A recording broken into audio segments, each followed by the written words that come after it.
It is the ultimate story time from Tana Mongeau, who recently put out a video that told us the greatest story of all. She dished on all the dirty details of her personal life, and I've got to say, Tana, can we be friends because you have some wild times. What's up, y'all? It's Emil Ennis Jr. here, and if you've ever had a burning question that you've wanted answered by Tana herself, you might want to tune in because she finally gave fans the answers that we've been waiting for all along. So Tana released a 23-minute video where she answers 100 of her fans' most insane questions, and she warned us right in the beginning that some of these questions were going to be really deranged. Like, how good is Noah Cyrus in bed, or what's your bank account balance right now, or how many sugar daddies have you had? The last answer was 0, by the way, but technically 2, even if she didn't go through with it all the way. But she still has one sugar daddy who she never got the chance to bump nasties with, but still would if she had the chance, but also wouldn't because he has a kid. Very convoluted, I know, but listen to Tana. I was actually gonna this really hot sugar daddy for a Chanel backpack, but then he was gonna record me, and it was after I got my tattoo and like already had so much clout, so like I couldn't do it, you know? But I really want to, and I actually still text him often, but he has a kid, so it stops me. But he's also hot. And she gave us another warning as well, saying that she's about to ruin her life with the things she's about to tell us.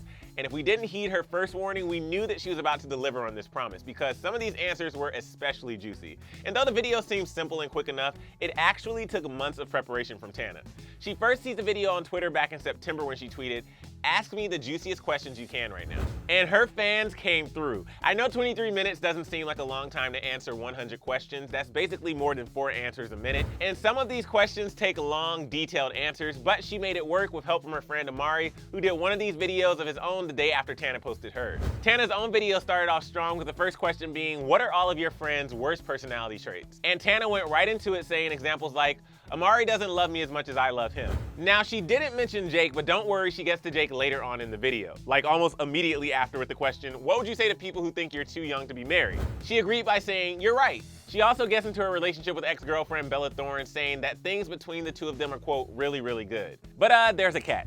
Update, guys, in the time that I filmed and edited this, we're no longer good. She says that she definitely does not want a baby like ever, but she might consider trading in her current babe, Jake, for a new one, namely David Dobrik. Watch out, Jake, you've got competition. Scale of 1 to 10, how much do you love David Dobrik? 11. And just in case any of you wanted to get Tana some shoes for Christmas, she's a size 8.5. She says she's going to record a new song soon as she gets over her tuberculosis. And if you're more of a fan of her television ventures than you are of her music career, we've got good news for you too. She said there is going to be another season of her show Tana Turns 21 and maybe even a spinoff. I mean, any sequel would be a spinoff, right? Unless there's a whole other season of Tana celebrating her 21st birthday, and I think we've seen enough of that already. Amari then asked which of Tana's friends genuinely dislike her relationship with Jake, and she replied, which one of your friends genuinely dislikes your relationship with Jake? Oh.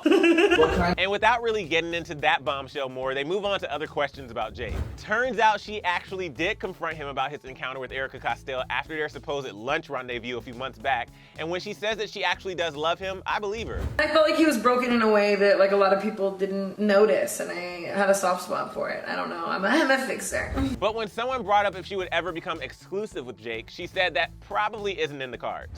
Probably not, but not because I wouldn't want that. She also pointed out things that her fans do that annoy her or freak her out, like when they show up at places that she is and try to watch her. She says her pet peeve is water somehow, and she gave some love to Shane Dawson, saying that he is the nicest YouTuber that she has ever met. But in a heartbreaking revelation, Tana concluded her 100 questions by telling us that she's over her catchphrase Dizzy, but feels like she has to keep using it because even Paris Hilton says it. But you know, it's been a few days now and Tana hasn't found herself in any sort of scandal that she thought this video would bring. It goes to show that as long as you're open and honest, there's nothing to be afraid of. People can talk and say what they like, but if you're comfortable with yourself, that's all that matters. So now it's your turn. Do you guys have any questions for me? Let me know in the comments and maybe I'll make a video just like Tana's where I answer some of your questions. Just, you know, I won't be high while I do it. And then click that subscribe button so you can get up-to-date info about Tana, Jake, and all of our other favorite YouTubers that you can't get enough of. And then click right over here to watch another brand new video. Thank you so much for hanging out, guys. I'm Emil Ennis Jr. and I'll see you soon.